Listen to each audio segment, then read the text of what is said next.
once again you for giving me this time. माननीय सदस्य श्री राजकुमार रोत जी। महोदय, आपने शिक्षा विभाग पर महत्वपूर्ण विषय पर बोलने का अवसर प्रदान किया, इसलिए आपको खूब खूब धन्यवाद। देश के जो अंदर जो शिक्षा के जो हाल हैं, वर्तमान जो परिस्थिति में जिस तरह से देश ग्रोथ कर रहा है, उसके साथ जो एजुकेशन डिपार्टमेंट के अंदर जो क्वालिटी आनी चाहिए थी वो आज नहीं आ रही है। आज हम सब जब यहाँ हैं, मैं आज एसटी कैटेगरी से आता हूँ, यहाँ पर आया हूँ, इसके पीछे दो कारण हैं। एक तो मेरे समुदाय का प्रमाण पत्र और दूसरा एजुकेशन। अगर एजुकेशन नहीं होता तो मैं आज यहाँ तक पर नहीं पहुँच पाता। शिक्षण व्यवस्था की अगर बात करें, वर्तमान में जो भौतिक स्थिति आदिवासी इलाके की अगर बात करें विशेष करके, तो सबसे पहले भौतिक स्थिति क्या है?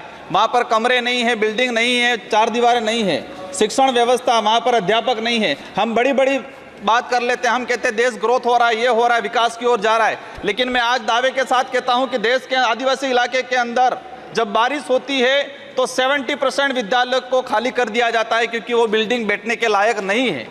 आज देश के ये हालात है।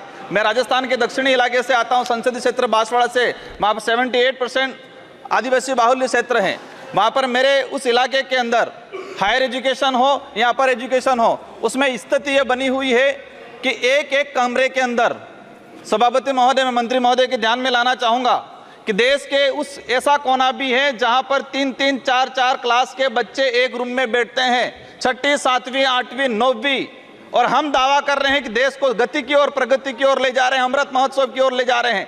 एक कमरे में 4 क्लास के बच्चे बैठेंगे, टीचर किसको पढ़ाएगा? और वो बच्चा डिग्री प्राप्त करके कहाँ जाएगा, क्या करेगा आगे जाके? उसका भविष्य अंधकार में जा रहा है।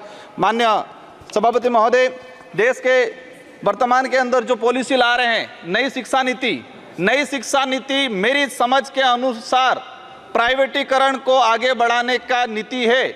इसमें सीधा सा एक ला दिया गया है कि 6 साल का बच्चा होगा वही पहली क्लास में एडमिशन लेगा।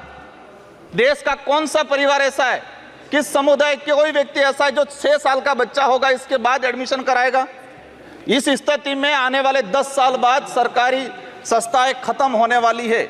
आज प्राइवेट स्कूल में 3 साल का बच्चा एडमिशन ले रहा है, और हम नई शिक्षा नीति में ला रहे हैं कि 6 साल का बच्चा होगा, इसके बाद पहली क्लास में एडमिशन लेगा। कहाँ जाएगा वो? इस स्थिति में आने वाले समय में सरकारी सिस्टम खत्म करने की जो नीति ला रहे हैं वो कहीं न कहीं घातक है। माननीय सभापति महोदय, देश के अंदर जो गति है, नवोदय विद्यालय और केवी, हम मानते हैं कि देश के अंदर जो ब्यूरोक्रेसी है, कोई भी व्यक्ति को आने का अवसर मिला है वो नवोदय है, लेकिन जो वर्तमान में स्थिति बनी हुई है कि जो केंद्रीय विश्वविद्यालय है, इसमें 8,88,000 आवेदन आए। पूरे देश के जो केंद्रीय विद्यालय, इसमें 8,88,000 प्रवेश कितनों को मिला है? 75,703 बच्चों को प्रवेश मिला है। इसका मतलब ये क्लियर हो गया कि 8% बच्चों को ही प्रवेश मिल रहा है। माननीय सभापति महोदय, माननीय अध्यक्ष महोदय, मुझे तब स्टार्ट किया मैंने आपके आने से पहले, अभी आने से पहले ही। अध्यक्ष महोदय, बहुत बहुत धन्यवाद। मैं आग्रह करना चाहूंगा अध्यक्ष महोदय, सबसे पहले आपको इसलिए नहीं बोलने दे रहे कि अध्यक्ष महोदय, मैं आपको हृदय से धन्यवाद देना चाहता हूं। सबसे पहले मैं माननीय, अगर आप ये वीडियो YouTube पर देख रहे हैं तो हमारे चैनल को सब्सक्राइब करें और बेल आइकन को दबाना ना भूलें। अगर आप Facebook पर ये वीडियो देख रहे हैं तो हमारे पेज को लाइक करें।